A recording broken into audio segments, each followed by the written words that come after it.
Wasimamizi watatu wa baa nchini Ubelgiji ni miongoni mwa wanaume watano ambao wamekamatwa kuhusiana na uchunguzi wa vitendo vya ubakaji na unyanyasaji wa kingono kwa makumi ya wanawake, polisi wa eneo hilo walisema.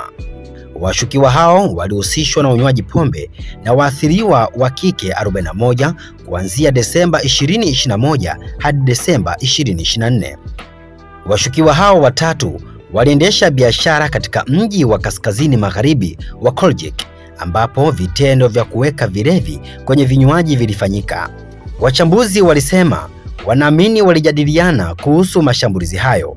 Ofisi ya mwendesha mashtaka ya umma ilisema kuwa jumla ya wanaume watano walikamatwa Jumatano.